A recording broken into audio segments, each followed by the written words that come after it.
Magandang araw, welcome po sa aking channel, Love TV. Patalastasan po, meron po ba kayong mga properties na napapabayaan or non-performing assets? Plan nyo ibenta, pero wala kayong oras pagbibenta nito. Kung ito'y pagkakatiwala nyo po sa amin, tawag lang po kayo sa aking numero. Usap po tayo. Gawan ko po ng video for free. Yes, libre po. Wala po kayong babayaran. Tutulungan pa namin kayong mabenta ang inyong property. Kami na po bala sa marketing, sa boosting or paid ads. Even sa tripping, hindi na po kayo mapapagod sa pag-entertain ng mga buyers. Kami na po bala sa lahat. Tawag lang po kayo. Nandito po tayo ngayon sa Pulilan, Bulacan kung saan meron po tayong bagong video presentation. Isang brand new 2-story house and lot na may lot area na 180 square meters. May floor area po ito na 180 square meters more or less. May 3 bedrooms, 3 toilet and bath. Meron pong formal kitchen, dirty kitchen, service area, at covered carport. Meron na rin po itong kasamang dalawang inverter type na air condition.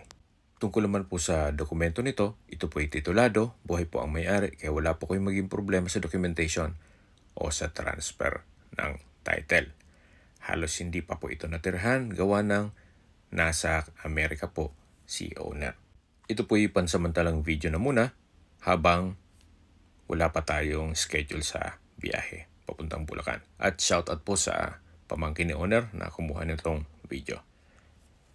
So ito po yung living area na kung saan naka-ceiling cove design, may pin lamps, may center lamp, pulido po ang pagkapitura ng ceiling at wall, naka-tile flooring, at sa dulo po yung dining area. Meron pong drop lights at tungkol naman po sa mga kagamitan nito, siguro po makipag-negotiate na lang tayo kay owner. Meron din pong glass window. Then, sa ilalim po, pwede pong gawa ng understair storage. Mula po dito, yan po yung formal kitchen. Dito po sa formal kitchen ay may access door dito sa labas. Yan po yung kitchen countertop. May nano-block sink and faucet, kitchen window, gas range, range hood, at wall-mounted kitchen cabinet. So mula po dito sa formal kitchen, matatanaw natin yung dining area at ito po yung hagdan.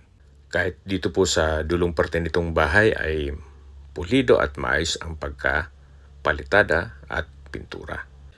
Yan po ulit yung formal kitchen at yan yung access door papunta sa service area. Siyempre meron pong mga katanungan na bagong-bago bahay at bakit binibenta. Meron pong pagbabago sa kanilang mga plano. Ang kagandahan po dito, ito po ay owner's build, kaya hindi po tinipid. Paumanhin po kung hindi ko ma-present sa inyo ang mga kwarto nito. Ang next video po ay detalyado na. Sa distance, location at travel time portion na po tayo. Napakalapit lang po nito sa bayan ng Pulilan kung saan ang distance is 2.1 kilometers at ang travel time is 4 minutes. Kumpleto na po doon gaya ng public market, DB Mart, at Robinson's Mall. Then meron pong Masway Supermarket, fast food, at iba pang business establishments. Mula naman po sa Our Lady of Mercy General Hospital, ang distance is 2.7 kilometers at ang travel time is 4 minutes. Yan po yung lagi kong binabagit sa aking video na dapat nyo i-consider sa paghanap ng property, yung meron pong malapit na hospital. Hindi ko naman po sinasabing sakitin kayo, yan naman po for emergency purpose lang naman. At mula naman po sa Polytechnic, University of the Philippines, Pulilan Campus, ang distance is 8.6 kilometers at ang travel time is 12 minutes. Mula naman po sa New Manila International Airport, Bulacan, ang distance is 19 kilometers at ang travel time is 41 minutes. Tunghayan niyo po ulit itong napagandang property kung saan binebenta po ito ni owner sa murang halaga. Ang asking price po niya ay 5.4 million pesos. Kung may mga katanungan po kayo, tawag lang po kayo sa aking numero. At sa mga kababayan man natin nasa ibang bansa, meron po akong Telegram. Sa mga iPhone user man may message. Meron din pong email, Skype, Viber at WhatsApp.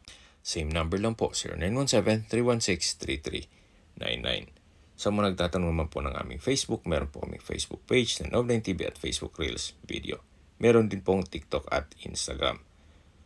May ibang YouTube channel po kami na the Nov9 TV channel at Nov9 TV listings. Sana po naibigyan nyo ang video presentation. Paki-like and subscribe na lang po sa aking channel para ma-update din po kayo sa aking future listings. Kung sakali po hanap nyo yung mas malaking sukat na lupa, meron din po kami ibang listings na pwede nyong pagpilian. Huwag po kayong mag-atubiling tumawag sa amin, then let us know your budget para malaman namin kung anong property pwede namin i-alok sa inyo. Sa lahat pong viewers, subscriber at nagtiwala po sa amin, salamat po sa suporta. Ingat po kayo lagi at yung pamilya.